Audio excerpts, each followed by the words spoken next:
Mixing with Mike. Mixing tip: how to select a processing chain for a vocal. Sometimes I've been getting some feedback here from the YouTube channel on some of the mixing tips, in particular to vocals and selecting a processor chain. And while I always find it difficult to answer because people say, "What's your processing chain?" or "What's your vocal processing chain?" as if there is sort of one set thing that works for everything or everybody, and I've never found that to be the case.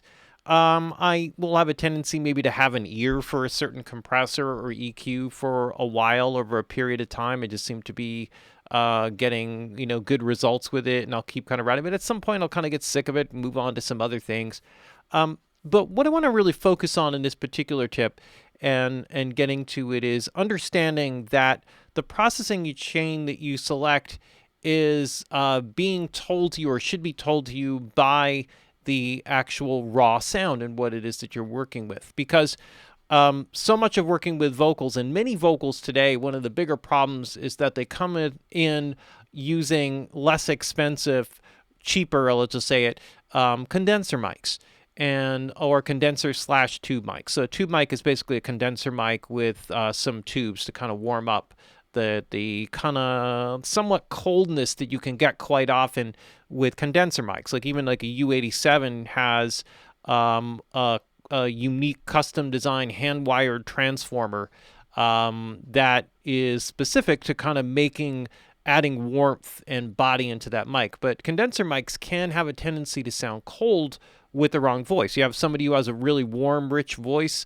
already naturally, the condenser mic is a good match. But a lot of people, especially people who sing up in their neck, head kind of, or throat, head kind of voice, it will have a tendency to create a harshness.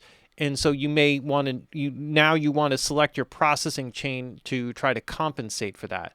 Now, what I'll do is I'll have here just a kind of raw processing chain without effects, and we'll listen to a little bit of it. I'll just cue up to a verse here just so we can kind of see what's going on. And what I'm going to do is I'm going to kind of start here. I'm going to bypass everything. I have one thing that's automated in for a particular section, so I'm just going to kind of take that out. But I'll just kind of go through the process of what I'm thinking here step by step. And then we'll take it and I'll kind of show you why each step in the process I chose. So let's hear it to the raw track. Do you know how many people own your car? Every time I see it, I wonder where you are. So what I'm going to do here is I'm going to mark my place here so I can get back to it real quick. And what I'm going to do is I'm going to pull this up here so we can hear it a little bit better. Do you know how many people own your car? Every time I see it, I wonder where you are. The things that made me laugh, now they make me cry. All right, so just quickly, what I'm hearing there is a little bit of a hollowness, like a mid-range hollowness. It usually on a vocal ends up somewhere like around 700 or so. There's a bit of proximity effect. There's no plosives, or at least not in this little section, but I would expect some tendency for that. And there's a hardness that really comes quite often, like you can almost hear it like in a room that has sheetrock walls. It's like such a cold, nasty kind of sound. And so what I did here on this is to kind of roll off, not too heavily, because this is like at 90 hertz. So for a female voice, just to kind of soften that a little bit, roll off a mid-range dip here. That's around 813. That was kind of to dip that boxiness. Now you notice it's pretty broad. Sometimes in this type of thing, if I feel there is a too broad of an imbalance between mids and highs, I really like the Pro Q2 because it has a tilt shelf. So I could put a shelf, find a good center point, and boost highs and cut lows simultaneously. And that can kind of help you to give a little bit more bass treble kind of balance. And then here, just putting 17K. This is just kind of cutting a little bit on the top end here to kind of warm that up just a touch. And do you know how many people own your car? And you can see here on the frequency spectrum. Every time I see it, I wonder where you are. You could see that how that kind The of dips things in that there. made me laugh, now they make me cry. All right. So now in working with this, what I want to do is I want to kind of shift the tonality down a little bit. In other words, I want that body to be warmer. Like, not really. It's not a low end. It's not a frequency bump thing, because it'll just make the vocals sound muddy. So the next thing that I put on here in this particular case is an NLS. This gives it a little bit with a little bit of drive. So what this is going to do, and what I really like about this particular NLS thing, which is great, is that it creates a great imaging sense for low end. And just to kind of hear this in and out, just Do you know how many people own your car? Every time I see it, I wonder where you are. now this is not going to do all the work. The But things that made me laugh, now they make me cry. I miss the way I felt looking in your eyes. so just a little bit of harmonic distortion on the lows, and just to kind of bring a little bit of body and imaging depth in there. Still has a little bit of a hollow character, so I'm using this. This is kind of a cool. It's actually a Varimu limiter, and it's a U73B. It's a Telefunken limiter, used a lot in mastering.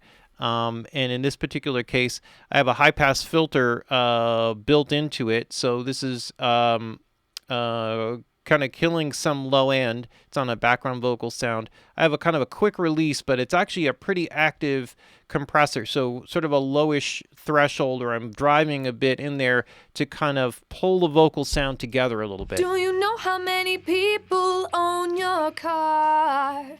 And this helps to extract some of the hollowness. Every time I see it, I wonder where you are.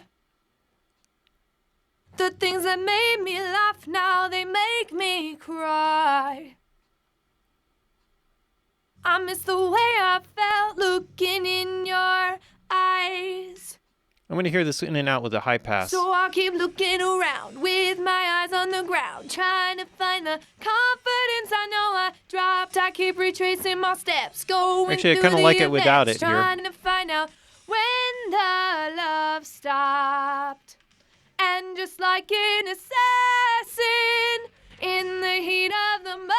So the combination of these guys up to this point, if you could kind of hear them in and out, the basic idea of it, I'm just going to do this so we can kind of work with them, is that in this particular case, I'm using this as a way with some fairly heavy compression. So it's compressing all the time, but the fastest release, a 300 millisecond release, so there's some movement in there to kind of shake things up a little bit. The idea is that what I want to do is to balance the tonality. Sometimes you could take like any compressor, just like Pro C2 is really great for it, or Renaissance compressor. Set a really like a low threshold, like -40, very, very light ratio, and then get about 3 dB of gain reduction. So it's pretty consistent with a fast attack, fast release. And what it'll do is it'll kind of create a little bit of an evening out of the tone of the vocal. So if there's a hollowness, it'll lessen that and bring out the aspects that are a little bit deficient. It's kind of like a way of taking the whole thing and making it a bit more dense. The V-Comp is really good at this, or a 2254 limiter is really good. That would have been a good second choice. I probably compared that to this. Do you know how many people own your car? So this is with and without. Every time I see it, I wonder where you are. The things that made me laugh, now they make me cry. I miss the way I felt looking in your eyes. So you hear a little bit more mid-range, sounds a little bit more organic in the mid-range. The next thing I did here was to kind of hype it up a little bit, but I went, instead of going a silver face, I went with a black face, which is a warmer sound with an all setting. So I have a slowish attack, still way less than a millisecond, because the fastest attack time, medium slow attack, the fast release would be about I think it's like 0.2 or 2 microseconds or something crazy, like 0.2 milliseconds. And even at the fastest, it's like 0.8 milliseconds, or the slowest rather. The numbers kind of work backward here, so I'm getting a little dyslexic on you. But with a fast release, do you know how many people own your car? So this is purely to pump the vocal to kind of Every breathe some time life I into see it. I wonder where you are. So let's take it in and out. The things that made me laugh, now they make me cry. And this here, the silver I face. miss the way I felt looking in your eyes. That brings back a little bit of the coldness you can So hear. I keep looking around with my eyes on the ground, trying to find the confidence I know I dropped. I keep retracing my steps, going through the events, trying to find out when the love stopped. Now, after limiting, this is always a good place to put in a de-esser. So that is just to kind of cut down on the S's. I sometimes hit that a little bit hard. But now, in terms of selecting an EQ, I'll go with a 1073. And part of the 1073 is the transformers, which gives you a nice low-mid warmth, which is really good for vocals. So I'm actually doing a slight boost at 110 just to buoy that low end. And then just give it a little edge, just a subtle boost there at 3.2. And then this is a 12K top end boost to kind of give it some edgy kind of air. I also have the high pass filter in here at 60 cycles. Sometimes stacking those filters helps to balance out that subtle boost at the low end. Do you know how many people own your car? Every time I see it, I wonder where you are. The things that made me laugh, now they make me cry. Now, this is a little bit edgy. I miss the way I felt looking in your eyes. Also, there's a little bit of added gain here. So to balance this off on the other side, because I kind of liked what it was doing on that end, I wanted to give it an edge in the context of the track, was to go in and work with a little saturation here. And this will help to kind of smooth out some of the harshness.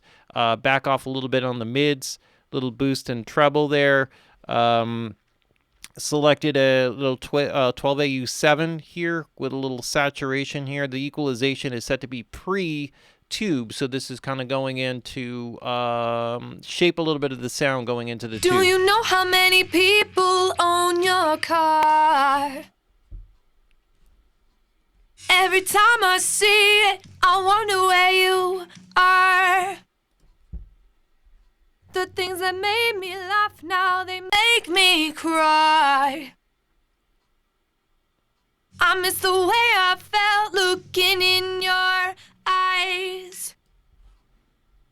So I keep looking around with my eyes on the ground, trying to find the confidence I know I dropped. I keep retracing my steps, going through the events, trying to find out when the love stopped. Trying to get, because the gain is very different. In the heat of the moment, got my hand on the trigger. I'm ready to go, watching your every move, every step, everything that you do, killing any piece of me I left in you. And then here, just to kind of balance it off, a little bit edgier than they seem to recall it in the context of the tracks. Maybe I pushed a few things. Here what I did was a surfer EQ. So this is like a high-frequency shelf. This is sort of like a dynamic EQ, but what it does is it tracks the frequency of the pitch of the note being sung, and then the EQs will sort of track up and down relative to that. Do you know how many people own your car? And this helps to kind of follow the low end. Every time I see it, I wonder where you are. The things that made me laugh, now they make me cry. I miss the way I felt looking in your eyes. So I keep looking around with my eyes on the ground, trying to find the confidence I know I dropped. I keep reaching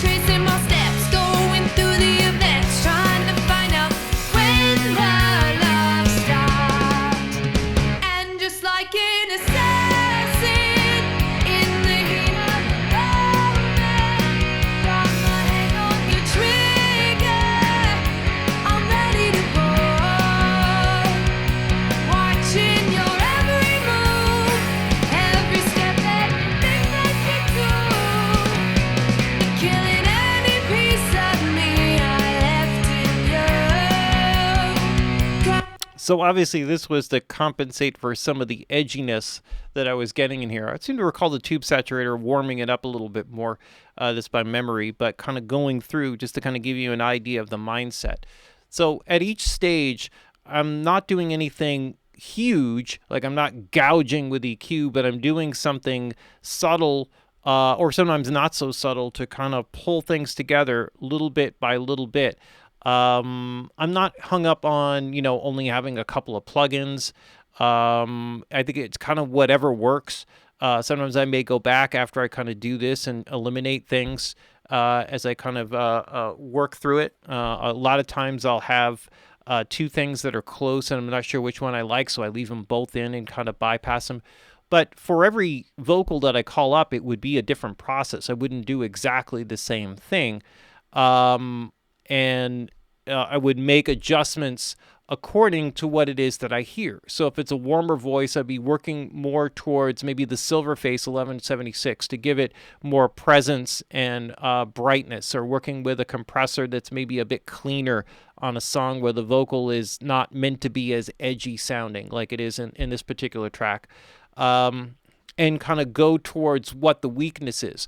Put components that excel at what that is. There are some EQs that are really great at bringing a clean air into something. Like the Moog EQ is great for bringing that air frequency up in a very smooth way. And working with components along those lines, but thinking about it and not just getting stuck on an EQ and one compressor, or just like the same one all the time and thinking it's just the settings. So much of the harmonic distortion characteristics of each will give it that edge, or whatever it is that you need, the tonal character. Also, in part of this is the effects, which I won't get into in this particular mixing tip, but just give you an idea of the thought process.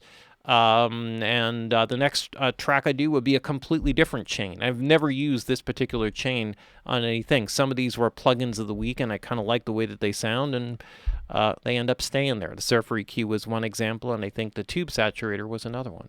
So that's the way it goes. All right, that's the mixing tip of the week. A little bit of an interesting one, but just to kind of, give you some thoughts about how to approach setting up a processing chain for a vocal.